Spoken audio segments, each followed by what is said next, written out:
భారతదేశానికి సుంకాల విధానాలకు వ్యతిరేకంగా దేశవ్యాప్తంగా జరుగుతూ ఉంది. ఎందుకంటే ప్రజలు తెలుసుకోవాల్సిందిగా కోరుతా ఉన్నాం. ఈరోజు మన దేశంలో పండించినటువంటి పత్తికి, రబ్బరికి, అదేవిధంగా వాణిజ్య పంటలకి వీటన్నిటికీ నష్టం జరుగుతుంది. అదేవిధంగా వ్యవసాయం పైన ఆధారపడే కూలీలకు పని దొరకకుండా పోతా ఉంది. కాబట్టి అదేవిధంగా ఈరోజు అనేకమైనటువంటి మన దేశానికి దిగుమతి అయిన వస్తువులపైన అధిక సుంకాలేసి ఈరోజు అమెరికా లాభపడుతుంది. మన ఎగుమతులను అంటే తీసుకోవడంలో వాణిజ్య పంటలని ఫ్రీ మార్కెట్గా చేస్తూ ఉంది. కాబట్టి మోడీ కూడా దాన్ని స్వాగతిస్తున్నాడు. మేము రైతులు, వ్యవసాయ కూలీలు, రైతులు, ప్రజలు వీళ్ళందరూ చాలా నష్టము జరుగుతుంది. కాబట్టి దీన్ని వ్యవసాయ కార్మిక సంఘంగా, రైతు సంఘంగా, కౌలు రైతు సంఘంగా, కార్మికులుగా మేము వ్యతిరేకిస్తున్నాం. దిష్టి బొమ్మలను దగ్ధం చేసేటువంటి కార్యక్రమం జరుగుతుంది. ప్రధాన కారణం ఈరోజు అమెరికన్ సామ్రాజ్యవాదం మితిమీరిపోతుంది. భారత్ లాంటి దేశాలపైన వ్యాపార పరంగా దాడి చేస్తుంది. అందులో మన దేశం నుంచి రైతాంగం పండించినటువంటి పంటల్ని ఎగుమతి చేస్తామంటే ఎగుమతి పైన 50% పన్ను విధిస్తుంది. తమ దేశంలో పండినటువంటి వస్తువుల్ని లేదా పంటల్ని మన భారతదేశంలో దిగుమతి చేస్తే పన్నులు ఎత్తేయాలని చెప్పేసి ఒప్పందం చేసుకుంటున్నాడు మన మోడీ గారు. ఈ ఒప్పందం భారతదేశ రైతాంగానికి నష్టం కలుగుతుంది. ఇప్పటికే భారతదేశంలో పండినటువంటి పత్తి రైతులకు గిట్టుబాటు ధర లేక ఆత్మహత్య చేసుకుంటున్నారు. మళ్ళీ ఈరోజు పత్తి దిగుమతి చేసుకుంటున్నారు.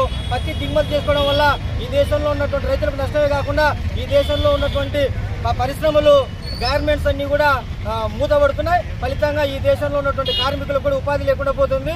ఇంతటితో ఆగకుండా ఈరోజు అమెరికా దేశం మన భారతదేశం పైన, మోడీ పైన ఒత్తిడి తీసుకొచ్చి ఈ భారతదేశంలో పండినటువంటి వస్తువులు ఈ దేశ ప్రజలకు అవసరం సరిపడినటువంటి ఉన్న వాటిని మిగులును అమ్ముకోవడానికి ఎగుమతి అవకాశం కల్పించమంటే మా దేశంలో మీరు ఏమాత్రం పంటలు అమ్ముకున్నా ఖచ్చితంగా 50% పన్ను కట్టాలంటుంది.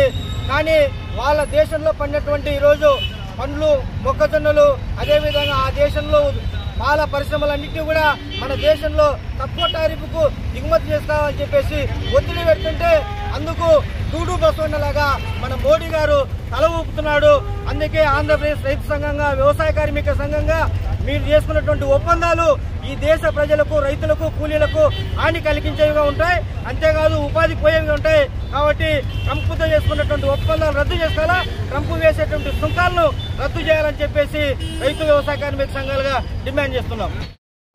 ఈరోజు దేశవ్యాప్తంగా జరిగే సమ్మెకు ఆంధ్రప్రదేశ్ కౌలు సంఘం మేము మద్దతు తెలుపుతూ ప్రధానంగా ఈరోజు అమెరికాలో ఉన్నటువంటి ట్రంప్ ఆహార ఉత్పత్తి ధాన్యాల పైన వాటి నుంచి వచ్చే వాళ్ళ పన్ను తీరుగా ఈరోజు భారతదేశం పైన మోపడం సరైనది కాదు. ప్రధానంగా ఈరోజు సాగు చేస్తున్నటువంటి భారతదేశంలో కౌలు రైతులు 70% వరకు కౌలు సాగులు చేస్తున్నారు. వాటికి ఇప్పటికే కౌలు రైతులకు సరైన గిట్టుబాటు లేక, సరైన మద్దతు ధర లేక, సరైన వసతులు లేక ఈరోజు ఇబ్బందులు పడుతున్నారు. అట్లాగే ఈరోజు రైతులు ఆత్మహత్య చేస్తున్నట్టే ఈరోజు భారతదేశంలో ఉన్నటువంటి మోడీ గారు కూడా ఈరోజు రైతుల పక్షాన వివక్ష చూస్తున్నది ఈరోజు నిదర్శనం కనపడుతుంది.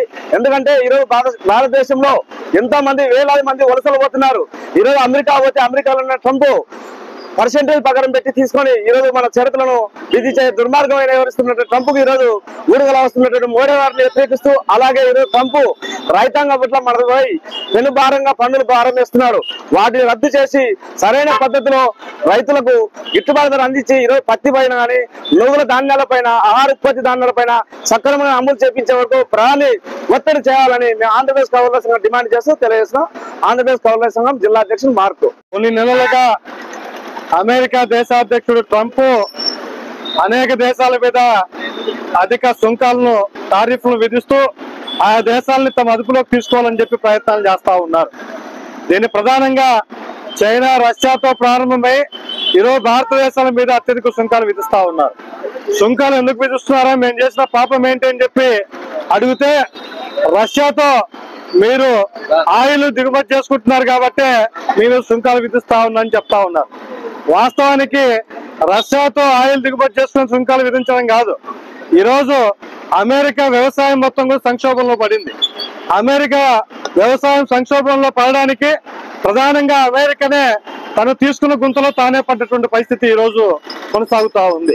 అమెరికాకు చైనాకు మధ్య ఉన్నటువంటి వ్యాపార పోటీల్లో భాగంగా చైనాను ఇబ్బంది పెట్టడం కోసం మొత్తం అమెరికా చైనా నుండి దిగుమతి అవుతున్నటువంటి వస్తువుల మీద పన్నుల భారాన్ని పెంచింది.